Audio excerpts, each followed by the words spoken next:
Kami nggak pernah diajak nih bicara soal data. Bapak tahu nggak, yang kita wakili ini rakyat loh. Yang kita perjuangkan sini rakyat juga. Datanya ini monton diambil oleh pemerintah. Macam uang pemerintah aja semua ini pakai di situ. Ini uang rakyat, bukan uang bapak-bapak ini.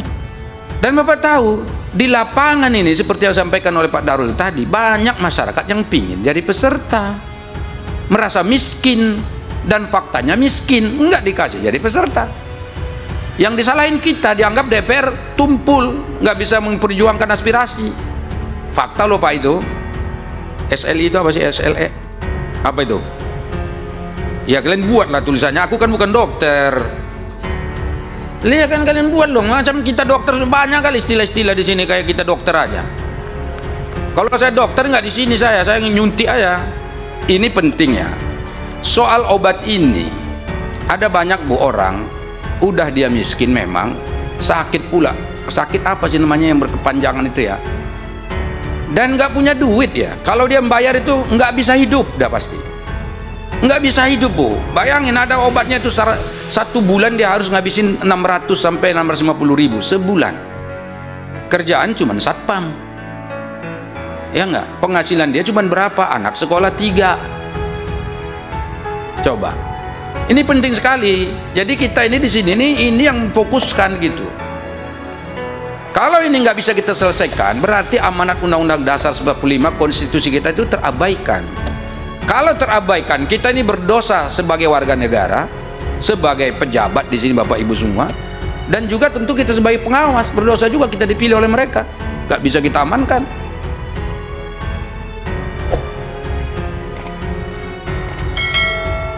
Sekarang yang DJSN, saya nggak tahu nih DJSN ini setelah kepalanya baru ini kan, gambar-gambarnya ada semua nih, ya nggak?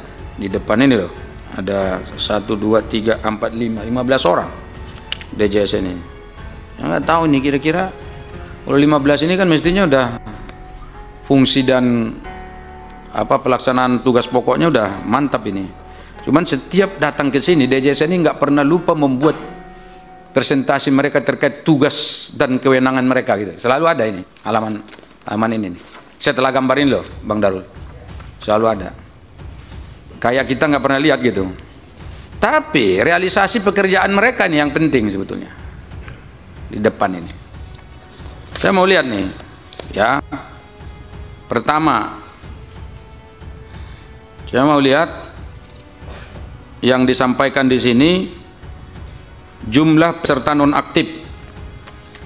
Mana tadi yang BPJ, yang DJSN ketuanya mana sih yang baru?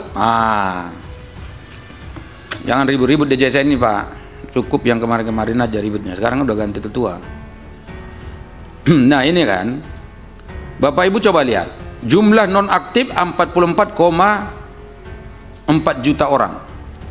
18% tidak aktif BPJS Kesehatan. Itu pada tahun 2022. Tahun 2023 naik lagi coba menjadi 52,3 juta. Iya enggak? Kalau kepesertaannya 90% dari total penduduk Indonesia, kalau 90% kan kita 270 juta nih rakyat. Berarti kalau 90%-nya itu berarti ada sekitar 250 sekian juta. 250 juta, berarti ada 52 juta yang enggak ini, berarti kan yang aktif cuma 200 juta orang. 50 juta nggak aktif. Ini mengapa Pak? Kemudian dari yang tidak aktif ini, berapa persen yang dari PBI, berapa persen yang dari bayar mandiri, yang dari perusahaan, TNI Polri, ASN berapa? Kami minta rincian ini karena kemarin sini ribut soal itu juga kok teman-teman. Kami nggak pernah diajak nih bicara soal data. Bapak tahu nggak, yang kita wakili ini rakyat loh. Yang kita perjuangkan sini rakyat juga. Datanya ini monton diambil oleh pemerintah. Macam uang pemerintah aja semua ini pakai di situ. Ini uang rakyat, bukan uang bapak-bapak ini. Tolong dipaparkan dulu ini datanya. Ini tolong teman-teman, ini kan belum ketok nih anggaran yang 46 triliun itu untuk BPJS, kan masih ada waktu kita. Ini kalau nggak jelas tolong dulu nih, jangan sampai uang 46 triliun setiap tahun. Tahun lalu 46, tahun ini 46, dari 90 triliun anggarannya BPJS Kementerian Kesehatan, 46 triliunnya nih untuk BPJS. 46 triliun itu kan, kita cuma 90 triliun kurang lebih. Karena 44 triliun hanya untuk Kementerian Kesehatan. 46-nya dikelola oleh BPJS. Berarti kan lebih banyak bapak-bapak ini yang pegang duitnya. Tapi kita datanya nggak kelihatan ini. Coba, nggak aktif 52,3 juta. Ini manusia loh. Dan Bapak tahu, di lapangan ini seperti yang disampaikan oleh Pak Darul tadi, banyak masyarakat yang pingin jadi peserta. Merasa miskin, dan faktanya miskin, nggak dikasih jadi peserta. Yang disalahin kita, dianggap DPR tumpul, nggak bisa memperjuangkan aspirasi. Fakta loh Pak itu, dianggap tidak mampu menyuarakan aspirasi. Kita tanya Sekjen Kemenkes, Pak Sekjen bisa nggak kira-kira kami nambahin peserta? Nggak bisa. Kenapa? Satu data dari mana? Kemensos. Dipanggil ke sini Kemensosnya 2-3 kali dipanggil ke sini Sekjennya. Menterinya pun pernah dulu sekali di sini. Nggak, sampai sekarang nggak selesai juga itu. Apa masalahnya coba? Ternyata tidak aktif 52,3 juta. Lalu ngerjain apa aja itu pendataan? Ini penting ini. Jangan nanti kalau perlu saya ketua fraksi nih, saya mau minta itu nanti dibalik. Bahas itu undang-undang soal kemiskinan itu. Data-data kemiskinan kita ubah aja undang-undangnya. Kalau nggak beres ya kan, ini kan satu pintu Kemensos saja. Itu kan perkara undang-undang, bisa kita ganti undang-undangnya. Kenapa begini nih cara kerjanya? Ini tolong Pak dijelaskan nih, yang 52,3 juta ini siapa saja manusianya itu? Dari mana saja itu? Kenapa sampai nggak aktif tuh? Nah kemudian total cakupan kepesertaan 53,44% berasal dari peserta segmen PBI. Coba, dari 90% rakyat Indonesia yang terdaftar menjadi peserta BPJS itu, ternyata 53,44% gratis ini, nggak bayar iuran. Kenapa? PBI, APBN. Lalu mana prestasi dari BPJS-nya untuk meningkatkan kepesertaan? Tolong nanti ini ke DJSN dan juga ke BPJS Pak. Mana hasil kerja dari direksi untuk meningkatkan kepesertaan BPJS ini? Kan masih ada 10% lagi kurang lebih. 7-10% lagi yang tidak menjadi peserta BPJS. Sementara amanat undang-undang itu setiap warga negara wajib menjadi peserta BPJS. Faktanya ada 10% yang enggak. Kenapa bisa begitu ini? Dan 53,44% yang peserta itu adalah PBI. Itu enggak usah dikerjain apa-apa, sudah pasti ada. Enggak ada kerja dari kementerian juga nggak apa-apa, itu udah pasti jalan. Gratis kok. Apalagi sekarang yaitu setiap orang yang diusulkan dari daerah diseleksi di Jakarta malah bisa jadi peserta BPJS-nya itu. Jadi kan bukan hasil kerja juga, tapi diusulkan Pak, usulan. Udah ada datanya dari daerah. Dan kadang-kadang yang diusulkan dari daerah nggak semuanya masuk pula. Sampai bupati nggak punya wibawa, lurah nggak punya wibawa, camat nggak punya wibawa. Kenapa? Udah diusulkan nama dia tapi nggak masuk. Apa masalah? Ini yang bagian kedua, bagian pertama soal DJSN. Kedua, ini Pak, pembayaran manfaat pada tahun 2002 sebesar 111,84 triliun. Ini mahal ini ya. Nah dari total itu ternyata ada 490 triliun untuk promotif preventif. Kan 0,49 triliun itu kan sama dengan 490 miliar. Itu apa yang bikin ini? Kalau di kita ini rasa-rasanya yang kita ikut, yang kita awasi nggak nyampe 490 triliun miliar ini. Jangan-jangan memang ada kegiatan lain ini. Ini yang ngerjain siapa Pak DJSN? Yang 490 miliar nanti jauh, catat dulu Pak. Ya. Coba itu satu. Nah kemudian pembayaran manfaat 111,84 triliun. Saya nggak lihat bandingannya Pak. Tahun sebelumnya berapa? Tolong Pak diungkap dulu dari tahun 2021, 2020 karena ada COVID di situ. Jangan-jangan tadi kita sebut nggak bayar kan? Padahal jangan-jangan pengeluarannya banyak. Tolong Pak dicatat lagi Pak. Kasih gambaran berapa pengeluaran 2021, 2021 Pak. Biar kita bisa bandingkan berapa habis uang yang dipakai itu. Nah kemudian proyeksi 2023 sekarang ini kan udah mau habis nih Pak. Mestinya sudah bisa dihitung-hitung tuh. Kemudian yang berikutnya untuk apa ini DJSN. Saya mau nanya Pak, itu ada istilah pendapatan iuran 2022 Pak. Itu 144,04 triliun. Kemudian ada penerimaan iuran sebesar 143,28. Apa bedanya pendapatan iuran dan penerimaan iuran?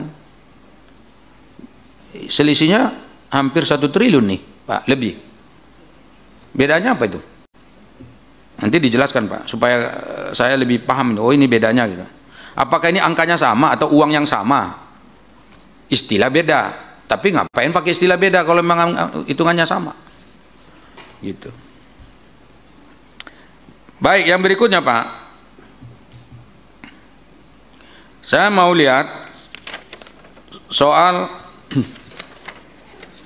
yang terakhir Pak, bagian terakhir nih, pengawasan berkala dan implementasi JKN. Pertama katanya Pak, kepatuhan terhadap regulasi oleh BPJS. Emang kenapa BPJS Pak nggak patuh? Halo Pak, udah lihat nggak paparan Bapak nih? Paparan Bapak nih, iya. Kepatuhan terhadap regulasi oleh BPJS terdapat dua hal, pasal 15 Perpres sekian, pasal 12 ayat sekian. Ini apa? Nggak dilaksanakan atau bagaimana Pak? Apa yang kurang? Karena di sini kan tata kelola badan penyelenggara jaminan sosial perlu peningkatan koordinasi antara kementerian lembaga. Nah, ini apa maksudnya? Mereka nggak koordinasi. BPJS-nya nggak koordinasi. Sama siapa mereka nggak koordinasi? Mengapa dia tidak koordinasi? Apa tidak diingatkan oleh DJSN? DJSN kan punya kewenangan untuk menertibkan mereka. Bahkan bisa bikin aturan juga. Yang kedua, ahli penggerak jaminan sosial bahwa perlunya optimalisasi channel BPJS Kesehatan termasuk kader JKN. Emang nggak ada nih? Kalau nggak salah tuh udah ada itu. Jadi kalau kita buka websitenya langsung bisa ini, bisa ini, bisa ini dan seterusnya. Apa yang kurang? Nah, ini saya kira ini penting ya. Nanti Bapak jelaskan. Ada beberapa lagi yang lain yang saya tapi saya kira itu hal yang pokok ya. Nah, kemudian bagian terakhir ini soal pengaturan investasi, Pak. Dari investasi yang boleh saya lihat nih dari paparan Bapak ini yang pengaturan investasi nih, Pak. Dari paparan Bapak yang boleh berarti apa? Di sini surat berharga yang diterbitkan oleh negara. Boleh, Pak. 30% jumlahnya toh. Kemudian deposito berjangka 15%. Ya kan, Pak? Berarti yang boleh berapa? 45% kan? 30 tambah 15%. Hitungan saya kan gitu cara emak-emak Pak ngitungnya Pak. 45%. Cuman Bapak menjelaskan sampai ke bawah ada surat utang korporasi, saham, reksadana dan macam-macam itu. Terus Bapak sebut keterangannya oleh DJSN mengatakan tidak diperkenankan. Semua nggak diperkenankan sampai ke bawah. Apa alasan tidak diperkenankan? Kalau tidak diperkenankan, ada nggak investasi jenis ini? Dilakukan nggak? Ah, coba Bapak jawab dulu. Sudah nggak diperkenankan, ternyata mereka pakai atau bikin juga gitu. Nah, berapa yang dibuat kayak gitu, berapa uangnya, kemudian kendalanya apa, lalu mengapa misalnya jumlah yang tidak diperkenankan ini jauh lebih banyak daripada yang diperkenankan. Saya tahu itu di BPJS Tenaga Kerja juga ada tuh Pak yang nggak boleh. Nggak boleh ini, nggak boleh karena resiko Pak. Mungkin faktor risiko, tapi di sini Bapak perlu menjelaskan kepada kita juga. Saya kira itu Bapak Ibu untuk DJSN ya. Nah, sekarang yang Dewas nih. Saya nggak tahu, ini Pak Kadir ini udah lama nggak rapat sama kita. Ya, kemarin saya pikir mau nyalon jadi rektor terus dari Dewas BPJS nggak nyalon kan? Sekarang mau nyalek nggak? Nyalek itu bagus loh sebetulnya. Kalau Pak Kadir itu jadi anggota DPR mantap nih. Tapi gini Pak Kadir, saya mau tanya Bapak dulu, ini kira-kira hasil pengawasan Bapak terkait kinerjanya BPJS ini apa sih sebetulnya? Yang Bapak periksa apa? Ya kan? Kalau kata Pak Kardaya tadi, Bapak ini wakil kami gitu loh. Jadi kalau kami itu nggak ada batasnya, meriksa apa aja boleh mestinya, karena uang negara. Nah, kenapa yang Bapak lihat di sini kan yang Bapak awasi promotif preventif. Nih kan ada Bapak paparannya nih. Ya sementara yang lainnya misalnya gini, pelayanan tadi yang ditanya sama teman-teman, beli obat ternyata nggak ditanggung semua, pelayanan yang antrian panjang, menomorduakan orang yang peserta gratis, yang PBI, itu fakta semua Pak. Itu diperiksa nggak? Ada nggak pengaduan masyarakat seperti itu kepada Dewas ini? Mengapa ngadunya ke DPR? Sejujurnya nih teman-teman pada ada banyak dapat pengaduan semua, hampir tiap hari kita. Saya terutama nih. Ada orang Pak daftar di Rumah Sakit Harapan Kita, daftar mau operasi jantung. Begitu daftar bulan Februari, dijadwalkan operasinya bulan Oktober paling cepat Pak. Oh itu bukan bohong Pak, bukan bohong, orang saya tahu sendiri. Buktinya teman-teman sering sekali di grup tanya, siapa nama direktur rumah sakit apa, nomornya berapa. Itu tujuannya untuk nanya, supaya mereka langsung ngomong sama dirutnya. Bener kan? Ini semua rata-rata pada nanya itu. Dirut rumah sakit anu, kenapa? Karena orang antriannya panjang. Apa nggak diperiksa nih seperti ini Pak? Kalau begini Pak, kalau orang mau operasi jantung udah 2/3 jantungnya rusak, lalu disuruh tunggu 10 bulan, mati Pak itu. Nggak mungkin diselamatkan lagi. Nah apa yang diawasi oleh Dewas ini terkait dengan ini? Saya itu aja Pak Kadir ya, karena kita kan teman lama, jadi udah lama nggak ngomong aja. Cuman Bapak itu nanti akan saya ulang lagi, begitu Bapak jawab saya akan respon kembali. Jadi pertanyaan sederhana tapi saya minta nanti dulu direspon kembali. Nah untuk yang Kementerian Kesehatan, saya lihat ini dari ini aja, soal obat utama aja, satu aja pertanyaannya. Pak Ibu, ini yang jawab siapa sih? Ibu Maria atau ya pokoknya Kemenkes lah. Ah ini kan, di sini loh, ini kan obat utama. Ada obat PRB 91 item dalam 162 bentuk sediaan kekuatan.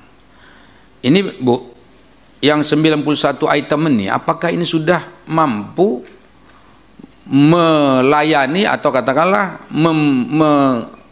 apa istilahnya itu, mensubsidi atau apa itu, memenuhi kebutuhan obat yang di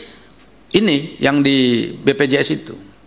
Kemudian yang ini masih bayar lagi enggak nih? Atau bayar dari itu, dari uangnya BPJS yang tadi, yang semua dikumpulin segala macam itu. Lalu kemudian apakah hanya nama-nama penyakit ini yang ditanggung? Ini kan 1, 2, 3, 4, 5, 6, 7, 8, 9 penyakit Ibu. SLI itu apa sih? SLE apa itu? Ya kalian buatlah tulisannya, aku kan bukan dokter. Lihat kan kalian buat dong, macam kita dokter banyak kali istilah-istilah di sini kayak kita dokter aja. Kalau saya dokter nggak di sini saya nyuntik aja. Ini kan kayak kita paham ya, nggak paham yang gini-gini nih. Ada lagi tadi HTA, apa itu HTA segala macam. Ada lagi, udah dijelaskan di depan tentang itu. Nggak tahu saya artinya apa. Begitu saya cari di internet, oh ini maksudnya. Tahu-tahu di belakang baru muncul definisinya. Di mana-mana orang kalau mau bikin definisi depan dulu. Coba buka buku deh, buku di mana aja definisi depan, baru ke belakang semua yang lain. Ini muncul dulu depan, baru cari pengertian di belakang. Apa-apaan presentasi kayak gitu. Kalau saya dosennya nggak lulus saya buat itu yang gitu-gitu tuh. Cumannya ini bukan kuliah itu aja. Ini hanya 9 atau cuman Ibu? Coba, ini penting ya. Soal obat ini, ada banyak Bu orang, udah dia miskin memang, sakit pula. Sakit apa sih namanya yang berkepanjangan itu ya, dan nggak punya duit ya. Kalau dia membayar itu nggak bisa hidup dah pasti, nggak bisa hidup Bu. Bayangin ada obatnya itu 1 bulan dia harus ngabisin 600 sampai 650 ribu sebulan. Kerjaan cuman satpam ya nggak, penghasilan dia cuman berapa, anak sekolah 3. Coba, ini penting sekali. Jadi kita ini di sini ini yang fokuskan gitu. Kalau ini nggak bisa kita selesaikan, berarti amanat Undang-Undang Dasar 45 konstitusi kita itu terabaikan. Kalau terabaikan, kita ini berdosa sebagai warga negara, sebagai pejabat di sini Bapak Ibu semua, dan juga tentu kita sebagai pengawas berdosa juga, kita dipilih oleh mereka, nggak bisa kita amankan mengawasi itu. Jadi saya kira ini untuk ini penting yang soal ini. Nanti tolong dijawab baru kita diskusikan. Makasih Ibu Ketua.